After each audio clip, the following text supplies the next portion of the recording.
Welcome dear students. आज हम start कर रहे हैं मोल कॉन्सेप्ट को ही आगे लेके जा रहे हैं हम, और आज हम स्टोइकियोमेट्री पढ़ने वाले हैं, जिसको हिंदी में अपन क्या बोलते हैं, रस समीकरण मिति। ठीक है, तो आज जो हमारा है वो लेक्चर नंबर 11। ठीक है, तो चलिए कहानी को स्टार्ट करते हैं। मोल कॉन्सेप्ट हमने समझ लिया था इससे प्रीवियस क्लास में, तो अगर आपने नहीं पढ़ा है तो पहले उसको पढ़ना जरूरी है। पहले उस लेक्चर को देख लो, डिस्क्रिप्शन में लिंक भी उसकी मिल जाएगी। दूसरी बात हम क्या कहेंगे भाई, मोल कॉन्सेप्ट को ही आज आगे लेके जाएंगे और समझेंगे हम कि अभिकारक और जब हम उत्पाद बनाते हैं, अभिकारकों से उत्पादों का निर्माण करते हैं, तो किस प्रकार मोलों में रिलेशन होता है, द्रव्यमानों में किस तरीके से आपका रिलेशन होता है, उन सारी बातों को हम आज की क्लास में डिस्कस करने वाले हैं। तो सबसे पहले समझना जरूरी है भाई कि रस समीकरण मिति क्या है। ठीक है, तो आपको पता है कि जब हम कोई भी रासायनिक अभिक्रिया करवाते हैं तो उसमें दो चीजें होती हैं भाई। एक तो होता है अभिकारक, और अभिकारक से क्या बनता है भाई, आपका उत्पाद। रिएक्टेंट से क्या बनता है, आपका प्रोडक्ट। ठीक है, तो इनके मोल, इनके द्रव्यमान, अणु, परमाणु इत्यादि में क्या रिलेशन है, इनके मध्य क्या संबंध है, उसको हम किसके द्वारा दर्शाते हैं भाई, रस समीकरण मिति के द्वारा दर्शाते हैं, जिसको इंग्लिश में क्या बोलते हैं अपन, स्टोइकियोमेट्रिक। ठीक है, इसकी डेफिनेशन भी मैं आपके लिए लिखता हूं। देखो डेफिनेशन क्या लिखेंगे, देखना। किसी संतुलित रासायनिक अभिक्रिया में, किसी संतुलित रासायनिक अभिक्रिया में अभिकारकों व उत्पादों के मध्य द्रव्यमान, मोल आदि के संदर्भ में मात्रात्मक संबंध स्टोइकियोमेट्री द्वारा दर्शाया जाता है। ठीक है, इनके बीच का जो मात्रात्मक संबंध है उसी को किसके द्वारा दर्शाया जाता है भाई, रस समीकरण मिति के द्वारा दर्शाया जाता है। अब उत्पादों और आप अभिकारकों के साथ जो अंकों को लिखोगे उसको क्या बोलेंगे, स्टोइकियोमेट्रीय गुणांक। ठीक है, तो आगे हम क्या कहेंगे, उत्पाद व अभिकारकों के साथ लिखे जाने वाले अंक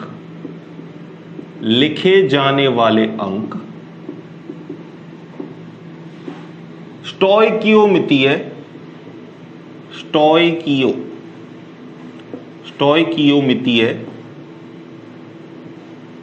गुणांक कहलाते हैं। स्टोइकियोमेट्रीय गुणांक, स्टोइकियोमेट्रिक कोफिशिएंट, इंग्लिश में क्या कहेंगे, स्टोइकियोमेट्रिक कोफिशिएंट कहलाते हैं, जो मोल की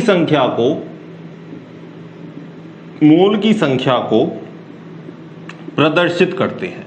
ठीक है, और ये किसको प्रदर्शित करेंगे भाई, मोलों की संख्या को प्रदर्शित करेंगे। फॉर एग्जाम्पल मैं आपको बताऊं, देखो एक एग्जाम्पल लेते हैं।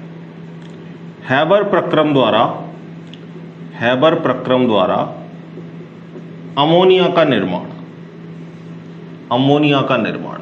हैबर प्रक्रम किसके लिए यूज किया जाता है भाई, अमोनिया के निर्माण के लिए यूज किया जाता है। इसमें रिएक्शन कैसी होती है, नाइट्रोजन और हाइड्रोजन, और ये मिलकर किसका निर्माण करते हैं भाई, अमोनिया का निर्माण करते हैं। अमोनिया का फॉर्मूला NH3। ठीक है, अब यहां पर उत्प्रेरक की तौर पर आपका Fe आता है और उत्प्रेरक वर्धक की तौर पर मोलिब्डेनम का उपयोग होता है। ठीक है, ध्यान देना।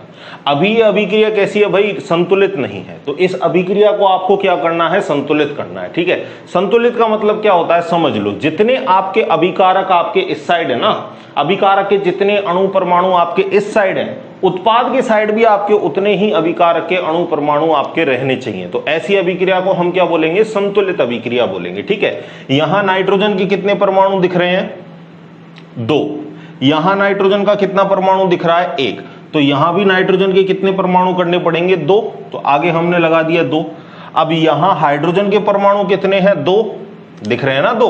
यहां हाइड्रोजन के परमाणु कितने हैं, 3 का गुणा 2 से कर दो, जो आगे है उसका गुणा कर दो। यहां अगर हम हाइड्रोजन के परमाणु देखें तो यहां हाइड्रोजन के परमाणु 3 गुना कितने हैं, 6 हैं, जबकि यहां हाइड्रोजन के परमाणु कितने हैं, 2। तो हमें यहां भी कितने करने हैं, 6।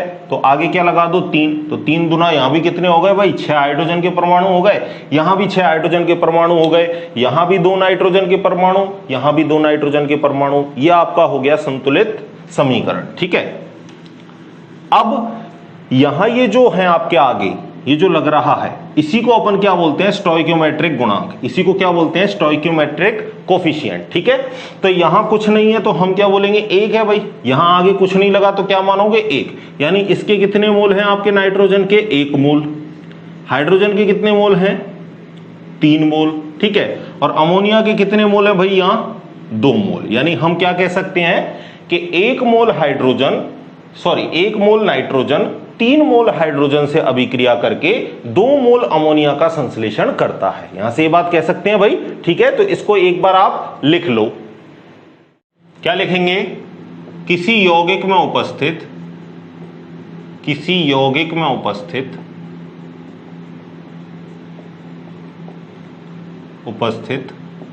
तत्वों का मात्रात्मक प्रतिशत क्या कहलाता है, प्रतिशत संगठन कहलाता है। प्रतिशत संगठन कहलाता है। ठीक है, देखना भाई, ध्यान देना। तो आपको सपोज किसी तत्व X का क्या निकालना है, प्रतिशत संगठन। ठीक है, तो हम लिखते हैं यौगिक में तत्व X का प्रतिशत संगठन। ठीक है, X आपका कोई भी तत्व है। ठीक है, कोई भी हमने एक रैंडम तत्व ले लिया और उसका हमको क्या निकालना है भाई, प्रतिशत संगठन निकालना है। ठीक है, तो ऊपर किसका द्रव्यमान रखोगे, X तत्व का द्रव्यमान। ठीक है, ऊपर किसका द्रव्यमान, X तत्व का द्रव्यमान। जिसका निकालना है उसका द्रव्यमान ऊपर, और नीचे आप रख दोगे कुल यौगिक का द्रव्यमान। नीचे क्या रख दोगे, कुल यौगिक का द्रव्यमान, कुल यौगिक का द्रव्यमान। और प्रतिशत निकाल रहे हैं तो गुणा किससे होगा, 100 से। ठीक है, समझ गए इस कहानी को, इस सूत्र को याद रखोगे कि जिस तत्व का आपको प्रतिशत संगठन निकालना है उसका वजन ऊपर, नीचे टोटल यौगिक का आपको वजन रखना है, गुणा किससे कर देना है, 100 से। ठीक है, ये आपका क्या आ जाएगा भाई, प्रतिशत संगठन आ जाएगा। एक एग्जांपल देता हूं आपको और इस एग्जांपल से सारी कहानी क्लियर हो जाएगी। ठीक है, देखो भाई, क्वेश्चन लिखाता हूं आपको। CaCO3 में उपस्थित प्रत्येक तत्व का प्रतिशत संगठन निकालिए। प्रतिशत संगठन निकालिए। देखना भाई, इस क्वेश्चन को देखो, 3 तत्व हैं इसके अंदर। कौन कौन से, कैल्शियम, कार्बन और ऑक्सीजन। तो कैल्शियम का प्रतिशत संगठन, फिर हम किसका निकालेंगे, कार्बन का प्रतिशत संगठन, फिर हम किसका निकालेंगे, फिर हम निकालेंगे ऑक्सीजन का प्रतिशत संगठन। ठीक है, ये 3 चीज हमको निकालना है, निकाल देंगे भाई।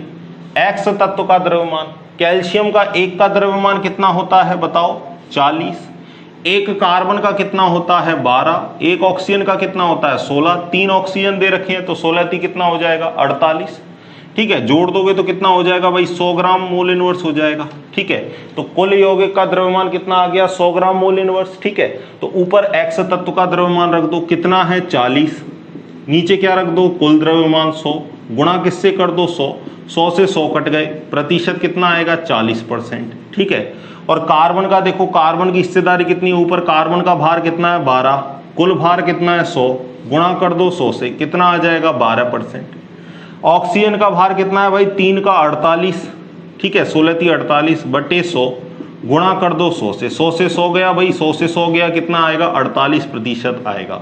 आंसर चेक करने का एक बढ़िया तरीका और बताता हूं, कि जो भी आपने प्रतिशत संगठन निकाला है, जो भी प्रतिशत संगठन निकाला है उसका योग कर लो, उसको जोड़ लो, वो किसके बराबर आएगा, आपका 100 के बराबर आएगा। ठीक है, अगर 99.99% आता है तो भी आप उसको 100 ही मानोगे। ठीक है, क्योंकि 0.12 में कोई दिक्कत वाली बात नहीं है। तो परसेंट पूरा जोड़ोगे तो 100 आ जाएगा, मतलब जो आपका कैलकुलेशन है वो आपका बिल्कुल सही है। तो इस तरीके से आप क्या निकाल लोगे, प्रतिशत संगठन आप निकाल लोगे। ठीक है, एक क्वेश्चन और देता हूं भैया आपके लिए और आप उसमें निकाल के बताओगे। ठीक है, ये आपके लिए होमवर्क समझ लो, आपको ग्लूकोज में निकालना है भाई। ठीक है, C6H12O6 ग्लूकोज में आपको कार्बन का प्रतिशत संगठन, हाइड्रोजन का प्रतिशत संगठन और ऑक्सीजन का प्रतिशत संगठन आपको निकालना है। कमेंट बॉक्स में आपको इसका आंसर देना है। ठीक है भाई, चलते हैं आगे की बात करते हैं। कर लोगे इस तरीके से, कर लोगे भाई। कार्बन का प्रतिशत संगठन निकालोगे तो कार्बन कितने हैं, 6, एक का वजन कितना है 12, तो 12 पंजे 60 और 12 क्या हो गया आपके लिए, ऊपर क्या रखोगे, देख चलो मैं थोड़ा सा आइडिया दे देता हूं आपके लिए। एक के लिए 12 है, एक का बता देता हूं, बाकी कर लेना। तो क्या रखोगे, 12 गुणा 6, नीचे रखोगे टोटल वजन गुणा किससे कर दोगे आप, 100 से। ठीक है, समझ गए। अरे 12 कितने हो जाएंगे, 72 हो जाएंगे। 72 बटा जो भी टोटल करोगे, टोटल कितना आएगा, 180 आएगा। टोटल इसका वजन जोड़ोगे तो अभी अभी हमने निकाला था ना 180 ग्राम आएगा। तो नीचे टोटल वजन कितना आया, 180 गुणा कर दोगे 100 से। हाइड्रोजन का कितना है 12, तो 12 ही रहेगा हाइड्रोजन के लिए, 12 बटा 180 हो जाएगा, गुणा हो जाएगा 100 से। और ऑक्सीजन कितने हैं आपके 6, एक का वजन कितना है 16, तो 16 गुणा 6 करोगे ऑक्सीजन के लिए, 16 गुणा 6 बटे 180 गुणा किससे हो जाएगा, 100 से। ठीक है, ये कहानी आपकी किसके लिए हो जाएगी भाई, ग्लूकोज के लिए ये वाली कहानी हो जाएगी। ठीक है, आंसर आ जाएगा, करके देख लेना। ठीक है, लिखो भाई इसको, फिर आगे की बात करेंगे। लिखो इसको, लिख लिया, बोलो भाई, चलें आगे। चलो, यूं ही चला चल रही, यूं ही चला चल रही, कितनी हसीन है ये दुनिया। चले भाई आगे। चलो नेक्स्ट बात करते हैं। अब हमने प्रतिशत संगठन निकालना सीख लिया है। अब हम सीखेंगे भाई कि प्रतिशत संगठन की सहायता से आप मूलानुपाती सूत्र और अणु सूत्र को किस तरीके से ज्ञात करोगे। ठीक है, समझ गए। एक एग्जांपल मैंने आपको ग्लूकोज वाला दे लिया, इस तरीके से आप और भी ले सकते हो। पोटेशियम क्लोरेट में निकाल सकते हो, KClO3, उसमें पोटेशियम का कितना होगा, क्लोरीन का कितना होगा, ऑक्सीजन का कितना होगा, इस तरीके से आप निकाल सकते हो। ठीक है, चलो एक क्वेश्चन और दे देता हूं इससे पिछले वाले के लिए, आप इसमें भी बता देना भाई। पोटेशियम क्लोरेट KClO3 में प्रत्येक तत्व का आपको प्रतिशत संगठन निकालना है, पोटेशियम का, क्लोरीन का और ऑक्सीजन का। ठीक है, निकाल लोगे। बात करें आगे की, चलो भाई। ठीक है, देखो अगली हेडिंग देखो, देखना भाई। लिया, वीडियो को पॉज करके लिख लो भाई। चलें आगे। चलो, अब देखो एक क्वेश्चन मैं आपको नीट 2019 का देता हूं। ठीक है, हैबर प्रोसेस पर ही पूछा था, इस वजह से वो हमारे लिए समझा हुआ है, क्योंकि हैबर प्रोसेस के हमने एक दो एग्जाम्पल कर लिए हैं अभी। तो देखो नीट 2019 क्वेश्चन देखना भाई। ठीक है, देखो नीट 2019, नीट 2019। ठीक है, क्वेश्चन देखना। क्वेश्चन क्या है, हैबर प्रक्रम द्वारा अमोनिया के 20 मोल बनाने के लिए, हैबर प्रक्रम द्वारा अमोनिया के 20 मोल बनाने के लिए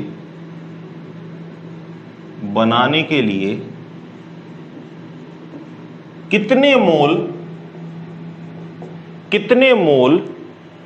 हाइड्रोजन अणुओं के, कितने मोल हाइड्रोजन के आवश्यक हैं, कितने मोल हाइड्रोजन के आवश्यक हैं। ठीक है, क्वेश्चन को पढ़ो भाई एक बार अच्छे से। ऑप्शन दे देता हूं आपको। ऑप्शन ए है आपका 10 मोल, ऑप्शन बी है आपका 20 मोल, ऑप्शन सी है आपका 30 मोल, ऑप्शन डी है आपका 40 मोल। ठीक है, वीडियो को पॉज करके सॉल्व करोगे, उसके बाद आप आंसर देखोगे।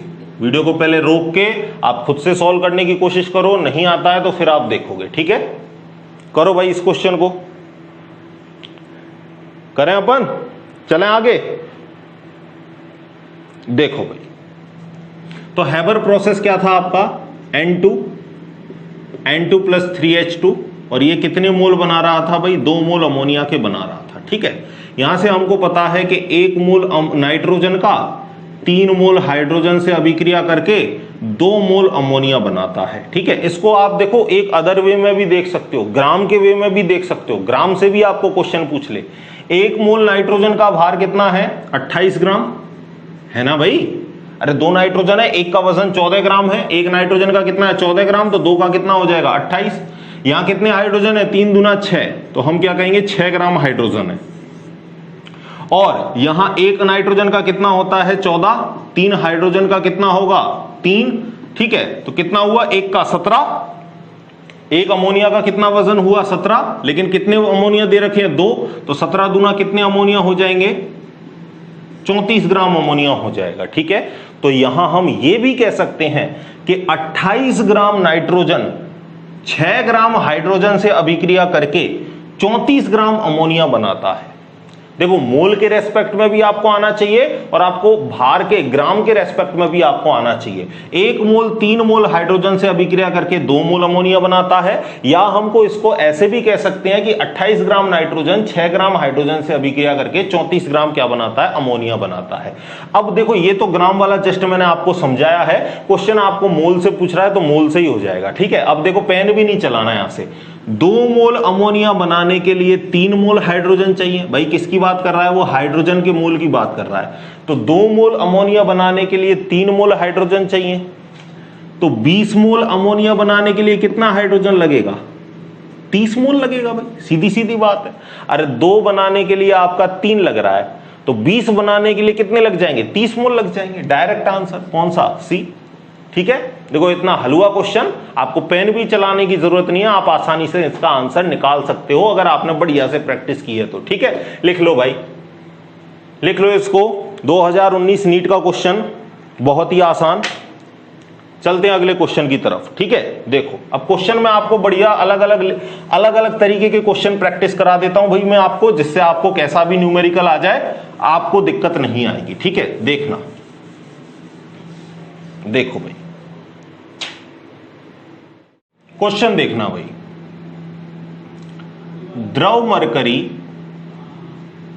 द्रव मरकरी का घनत्व 13.6 ग्राम सेंटीमीटर क्यूब इनवर्स है, सेंटीमीटर क्यूब इनवर्स है। ठीक है, 1 लीटर धातु में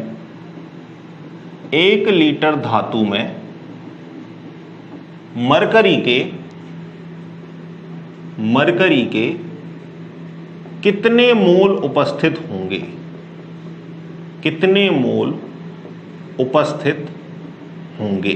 ठीक है, रेड मार्कर दिख तो रहा है ना भाई, सही, थोड़ा लाइट दिख रहा है, चलो डार्क को यूज करेंगे भाई। ठीक है, तो क्या लिखा है हमने क्वेश्चन में भाई कि आपके पास द्रव मरकरी है और आपको पता है मरकरी ऐसी धातु है भाई जो कैसी अवस्था में होती है, द्रव अवस्था में होती है। ठीक है, और ब्रोमीन ऐसी अधातु है जो द्रव अवस्था में होती है। अगर आपसे पूछ ले धातु द्रव अवस्था में कौन सी होती है, मरकरी, अधातु द्रव अवस्था में कौन सी होती है, ब्रोमीन। ठीक है, एक एडिशनल बात जो हमारे लिए काम आएगी। ठीक है, तो द्रव मरकरी का आपको घनत्व दे रखा है और आपसे पूछ रहा है कि 1 लीटर धातु में, क्योंकि द्रव अवस्था में है तो हम क्या कह रहे हैं लीटर, 1 लीटर धातु में मरकरी के कितने मोल उपस्थित होंगे। कुल मिला के आपसे क्या पूछ रहा है, मोल पूछ रहा है।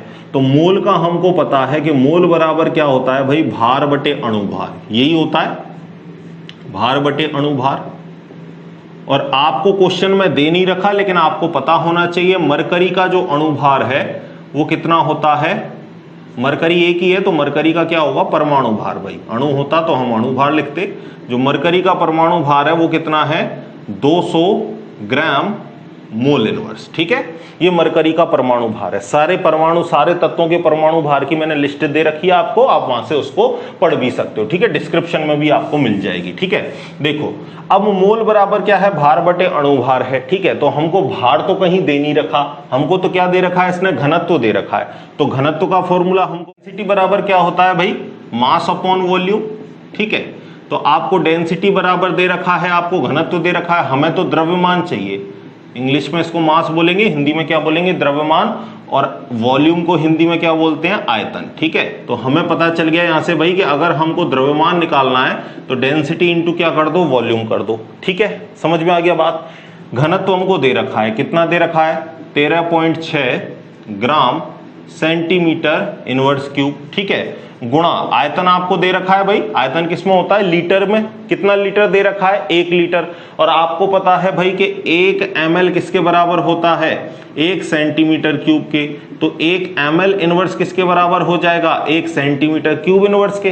तो हम यहाँ सेंटीमीटर क्यूब इनवर्स की जगह क्या रख सकते हैं, ml इनवर्स रख सकते हैं, बिल्कुल रख सकते हैं। ठीक है, तो अब हमको एक इकाई जब ml में है तो दूसरी इकाई भी हमको किस में लेनी पड़ेगी, ml में। और ये सब हमको पता है कि 1 लीटर बराबर कितना होता है, 1000 ml होता है। ठीक है, अब देखो ml इनवर्स से ml कट गया, और जब आप 1000 का गुणा कर दोगे तो कितना आ जाएगा, 13600 ग्राम। ठीक है, तो जो द्रव्यमान आया जो वो कितना आया, 13600 ग्राम आया। भार आपको मिल गया, अणुभार आपको दे रखा है कितना, मरकरी का 200 ग्राम मोल इनवर्स। ठीक है, तो भार रख दो भाई 13600 बटे 200, 2 जीरो से 2 जीरो कट गई, 2 से 136 कितनी बार गया, 68। तो जो आपके मोल आए वो कितने आए भाई, 68 मोल आपके निकल के आए। ठीक है, ये आ गया आपका आंसर। ठीक, लिख लो भाई। इस तरीके से भी आपको घनत्व देकर भी क्वेश्चन पूछा जा सकता है। ठीक है ना, लिखो, लिख लिया भाई, चलें आगे। चलो अब आपको मैं क्वेश्चन करवाता हूं जो पूछा है आपको नीट 2018 में। ठीक है, देखना भाई, नीट 2018 का क्वेश्चन, और आप कर सकते हो, आपने सारी चीजें पढ़ी हैं। ठीक है, तो थोड़ा सा ध्यान देना भाई, मैं आपको क्वेश्चन एक बार लिखा देता हूं, देखना भाई। क्वेश्चन लिखो, किस स्थिति में क्वेश्चन है ये आपका नीट 2018।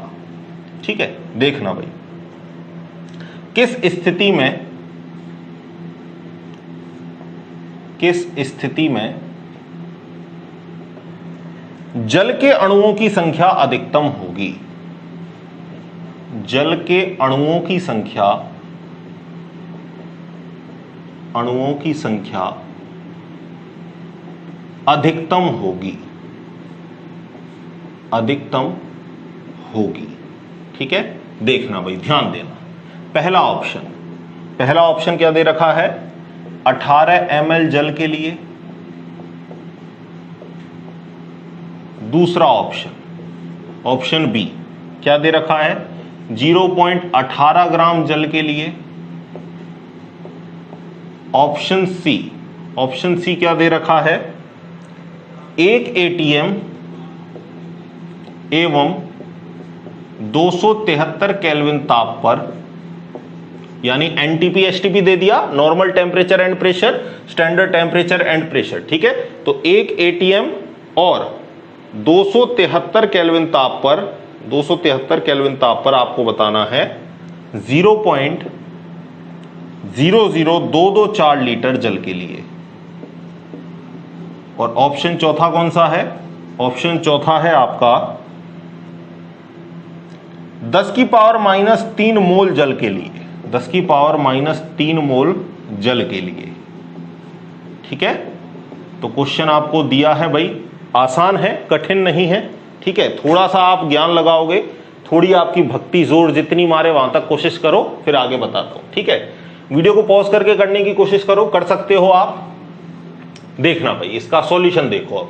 ठीक है, आपको क्या पूछ रहा है, अणुओं की संख्या, और संख्या आ गई भाई। संख्या आते ही दिमाग में एक चीज आ जानी चाहिए कि जब भी संख्या पूछी है तो हम क्या कहेंगे भाई, हम कहेंगे कि कणों की संख्या या अणुओं की संख्या बराबर क्या है,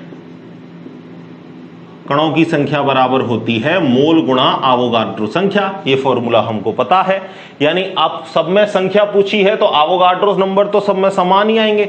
जिसके लिए मोल ज्यादा हो गए उसके लिए हम कह देंगे कि इसके अणुओं की संख्या भी ज्यादा हो गई, क्योंकि Na का गुणा तो सभी मोल में करोगे ना आप, तो Na तो कांस्टेंट हो गया भाई। जिसके लिए मोल ज्यादा उसके लिए हम कह देंगे कि इसके लिए अणुओं की संख्या भी ज्यादा होगी। तो पहले वाले में चेक करो भाई, 18 ml दे रखा है और हमको मोल का फॉर्मूला पता है भाई। मोल का फॉर्मूला क्या होता है, भार बटा अणुभार। और आप सबको पता है कि भार किस में आता है, ग्राम में आता है, एमएल में तो आता नहीं है, लेकिन एमएल में हम इसको, एमएल से हम इसको ग्राम में कन्वर्ट कर सकते हैं। किसकी सहायता से, अभी अभी किया था ना, डेंसिटी की सहायता से। डेंसिटी बराबर क्या होता है, मास अपॉन वॉल्यूम। और जो पानी की जो डेंसिटी होती है, जो वाटर की डेंसिटी होती है, पानी की डेंसिटी, पानी का घनत्व जो होता है वो कितना होता है बच्चों, 1 ग्राम पर एमएल। कितना होता है, 1 ग्राम पर एमएल होता है। ठीक है, तो इस वजन को आप यहां रख दो तो मास निकल आएगा। मास बराबर क्या हो गया, डेंसिटी इंटू वॉल्यूम। डेंसिटी कितनी दे रखी है आपको, 1 ग्राम पर एमएल, और वॉल्यूम कितना ले लो, 1 लीटर। ठीक है, तो एमएल से एमएल गया, कितना आ जाएगा मास, 1000 ग्राम आ जाएगा। यानी जितना आपका एमएल है उतना आप क्या रख दो, ग्राम में रख दो, सीधा सीधा। यही कहानी है भाई। ठीक है, तो यहां पर कितना एमएल दे रखा है आपको, 18 एमएल, और इसको ग्राम में चेंज करोगे तो कितना होगा, 18 ग्राम होगा भाई। अरे यहां एमएल आपने 1000 रखा है, लेकिन क्वेश्चन में आपको कितना दे रखा है भाई, सीधा सीधा दे रखा है 18 एमएल। तो लो 18 एमएल कर दिया, इसमें क्या दिक्कत आ रही है, एमएल से एमएल आपका गया। ठीक है, एमएल इनवर्स से एमएल गया आपका, तो कितने ग्राम आ जाएंगे, 18 ग्राम आ जाएंगे। वहां हमने 1 लीटर की बात करी थी, अब क्वेश्चन की बात कर लेते। क्वेश्चन में 18 एमएल दे रखा है तो आयतन 18 रख दिया। ठीक है, तो पानी का जो भार आया, जो द्रव्यमान आया, वो कितना आया, 18 आया। अब तो कर सकते हैं, अब तो इसके लिए मूल कर सकते हैं, भार बटा अणुभार। और पानी का अणुभार भी कितना होता है भाई, पानी का अणुभार भी कितना होता है, 18। तो 18 में 18 का भाग गया, कितने मोल आए इसके, 1 मोल आए। और इधर ग्राम दे रखा है, कितना दे रखा है, 0.18 दे रखा है। और 0.18 में 18 का भाग दो तो कितना आएगा, 0.01 आएगा। ठीक है, 18 एकम 18 एक बार गया ना भाई, तो 0.1 आ जाएगा, 0.1 क्यों। ठीक है, लेकिन 2 संख्या पहले तो 0.01। ठीक है, आगे देखो, 1 एटीएम और 273 केल्विन ताप पर। ठीक है, यानी ये एनटीपी एचटीपी वाली कंडीशन आ गई। तो भार आपको दे रखा है, तो एनटीपी एचटीपी का जब आपको दे रखा हो तो मैंने बता रखा है, मोल बराबर क्या होगा, आयतन बटा मूलर आयतन। और मूलर आयतन कितना होता है, 22.4। आयतन कितना दे रखा है आपको, कितना दे रखा है, 0.00224 बटे कितना, 22.4। ठीक है, तो 22.4 को जब आप दोगे तो आपको जब भी पॉइंट वाला आए ना, तो देखो कैलकुलेशन कैसे करनी है। इसके बाद कितनी संख्या है, 1, तो इसका पॉइंट हटाओगे, ऊपर कितनी जीरो लगेगी, 1। और यहां पॉइंट के बाद कितनी संख्या थी, 1 2 3 4 5, 5 ही थी ये, तो जीरो तो हम अभी हमने लगाया है। तो इस पॉइंट को हटाओगे तो नीचे कितनी जीरो लगानी पड़ेगी, 5। 1 2 3 4 5, 1 जीरो से 1 जीरो कटी। ठीक है, तो यहां पे कितना आया आपका, 22.4, और ये गया, तो यानी 1 बटे कितने आए, 1 2 3 4, तो यानी 0.0001, ये आपका आंसर आएगा। और चौथे के लिए कितना आएगा भाई, चौथे के लिए तो मोल निकालना ही नहीं है, डायरेक्ट दे रखा है मोल। कितनी दे रखे हैं, 10 की पावर -3, और -3 को आप और कैसे लिख सकते हो, 0.001। ठीक है, 10 की पावर -3 इसको हो जाएगा ना भाई, आपको बताया दशमलव दाईं तरफ जाएगा तो वैल्यू किस में आती है, माइनस में। तो इसको दाईं तरफ भेजोगे, 1 2 3, तो 3 दाईं तरफ भेजा तो माइनस में कितना आएगा, 3। यानी इसको ऐसे भी लिख सकते हैं। तो देखो, एक जगह तो मूल कितने आए, 0.001, एक जगह कितने आए, 0.0001, यानी ये तो इससे भी कम है। एक जगह कितना आया, 0.01 आया, और एक जगह कितना आया, 1। तो सबसे ज्यादा मोल की संख्या जहां होगी वहां अणुओं की संख्या भी ज्यादा होगी, क्योंकि Na तो सब में कांस्टेंट है। ठीक है, तो सबसे ज्यादा मोल की संख्या पहले ऑप्शन में आई, इस वजह से इसके अंदर ही अणुओं की संख्या सबसे ज्यादा होगी। समझ गए बात को, लिख लो भाई क्वेश्चन को, बढ़िया क्वेश्चन था। ठीक है, तो जब आपको इस तरीके से ml में दे रखा हो और आपको ग्राम में चेंज करना हो, तो आप किसका सहारा लोगे भाई, डेंसिटी का सहारा लोगे। इससे आप इस क्वेश्चन को कर लोगे। समझ गए। और कराऊं न्यूमेरिकल भाई, देखो 1 2 न्यूमेरिकल आपको और करवाता हूं।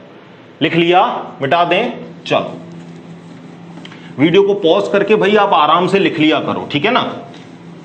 देखो, एक आपको न्यूमेरिकल और कराता हूं।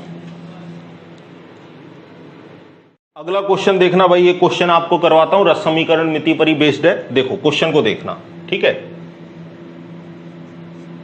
क्वेश्चन दे रखा है आपको, 3 मोल कैल्शियम कार्बोनेट CaCO3 के विघटन में कितने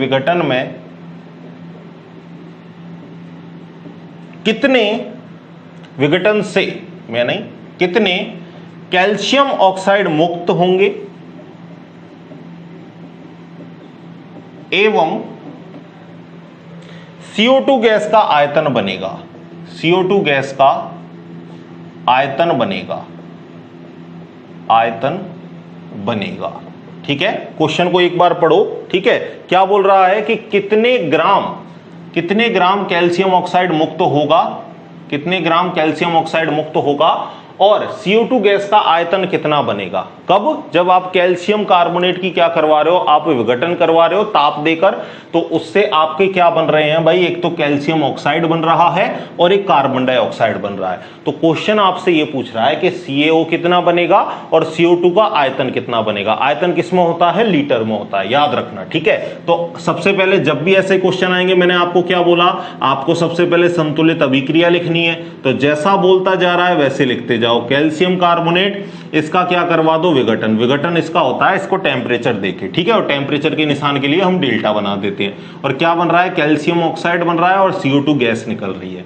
कैल्शियम कितना है यहाँ 1, यहां भी कितना है 1, कार्बन कितना है इधर 1, इधर भी कार्बन कितना है 1, ऑक्सीजन कितनी है इधर 3 और 1 और 2, यहां भी ऑक्सीजन कितनी हो गई 3। यानी सभी ये जो अभिक्रिया है ये हमारी कैसी हो गई भाई, संतुलित अभिक्रिया हो गई।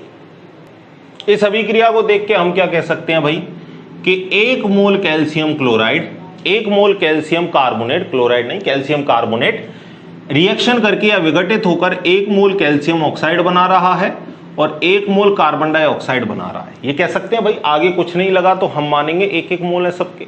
और अगर ग्राम में कहें तो आपको पता है एक कैल्शियम का वजन कितना होता है भाई 40 ग्राम, एक कार्बन का कितना होता है 12, एक ऑक्सीजन का कितना होता है 16, ठीक है। यहां कितने ऑक्सीजन दे रखे हैं 3, तो 16 थी कितने हो गए भाई, 16 कम 16, 16 दूनी 32, 16 थी 48, 48 और 12 हुए 60, 60 और 40 कितने हुए 100 ग्राम। हम यहाँ ये भी कह सकते हैं कि 100 ग्राम आपका कैल्शियम कार्बोनेट विघटित होकर एक कैल्शियम का कितना एक कैल्शियम का 40 और एक ऑक्सीजन का कितना 16, तो कितना हुआ 56 ग्राम। और यहां कितना हुआ भाई 12 और आपके हो गए 44 ग्राम, ठीक है। तो हम ये भी कह सकते हैं कि 100 ग्राम कैल्शियम कार्बोनेट विघटित होकर 56 ग्राम कैल्शियम ऑक्साइड और 44 ग्राम क्या बनाता है, कार्बन डाइऑक्साइड गैस को बनाता है। कह सकते हैं भाई, आराम से कह सकते हैं ये बात। अब देखो, चले जाओ आप क्वेश्चन पर कि आपको क्या बोल रहा है, 3 मोल कैल्शियम कार्बोनेट का विघटन करवाना है तो कितने ग्राम कैल्शियम ऑक्साइड बनेगा, ठीक है। देखो भाई, अगर 1 मोल बनाना है, 1 मोल से 1 मोल बन रहा है, तो हम कह सकते हैं 3 मोल से कितना बनेगा, 3 मोल बनेगा भाई। इसका गुणा 3 से कर दो, इसका गुणा 3 से कर दो, तो 3 मोल कैल्शियम कार्बोनेट से 3 मोल कैल्शियम ऑक्साइड बन जाएगा। तो हम कह सकते हैं 300 ग्राम से कितना बन जाएगा, यहां भी कह सकते हैं भाई हम कि 300 ग्राम से 56 का गुणा 3 से कर दो, कितना बन जाएगा 168 ग्राम बन जाएगा। कह सकते हैं, बिल्कुल बात कह सकते हैं। अरे भाई यहां भी 3 का गुणा कर दो, यहां भी 3 का गुणा कर दो, तो 168 ग्राम तो आपका क्या बन रहा है भाई, 168 ग्राम बन रहा है आपका कैल्शियम ऑक्साइड। लेकिन क्वेश्चन यहीं खत्म नहीं हुआ, आगे जाके क्वेश्चन क्या बोल रहा है, CO2 गैस का आयतन कितना बनेगा। CO2 गैस का आयतन भी पूछ रहा है। और आपको मैंने बताया था कि 1 मोल गैस का आयतन कितना होता है, 1 मोल गैस का आयतन मैंने आपको बताया था 22.4 लीटर होता है, बताया था भाई मैंने आपको। अब ये यहां पर क्या पूछ रहा है, CO2 गैस का आयतन पूछ रहा है। तो मोल का फॉर्मूला लिखते हैं हम, मोल बराबर क्या होता है, आयतन बटा मोलर आयतन, और मोलर आयतन कितना होता है 22.4, ठीक है। तो आपको पता है सारी कहानी कितने मोल की चल रही है, 3 मोल की। तो 3 mole calcium carbonate carbon dioxide gas के भी कितने मोल बनाएगा भाई, 3 मोल बनाएगा। तो मोल की जगह कितने रख दोगे आप, 3 रख दोगे, ठीक है। मोल की जगह रख दिया 3। आयतन हमें पता नहीं है, हम लिख देते हैं x, आयतन ही तो पूछ रहा है, हमें पता नहीं है, x लिख दिया।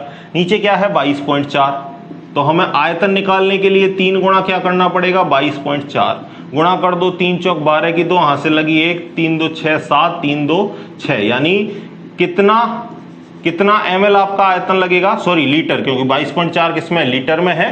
तो आपको कितने लीटर भाई बनेगी, आपका कितने लीटर CO2 बनेगी, आपकी 67.2 लीटर आपकी क्या बनेगी भाई, CO2 बनेगी। समझ गए इस क्वेश्चन को, बोलो भाई समझ गए। बिल्कुल सिंपलेस्ट है। आपको सबसे पहले संतुलित अभिक्रिया लिखनी है। संतुलित अभिक्रिया लिखने के बाद जैसा जैसा क्वेश्चन में पूछ रहा है आपसे, वैसे वैसे स्टेप को फॉलो करते जाओगे, आंसर आपका आ जाएगा, ठीक है। तो एक बार से प्रैक्टिस अगर नहीं होती तो 2-3 बार आपको इन्हीं क्वेश्चन को दोबारा से रिपीट करना है। अपनी रफ कॉपी में आप इनकी एक्सरसाइज करिए, ठीक है। मैंने आपको बढ़िया बढ़िया क्वेश्चन करवा दिए भाई। मिलते हैं इसी तरीके की अगली वीडियो में। इसको लिख लेना आप पूरा, और इसकी प्रैक्टिस आपको जरूर करनी है घर पे, ठीक है। तो मिलते हैं इसी तरीके के लेक्चर में, तब तक पढ़ते रहिए, खुश रहिए, धन्यवाद।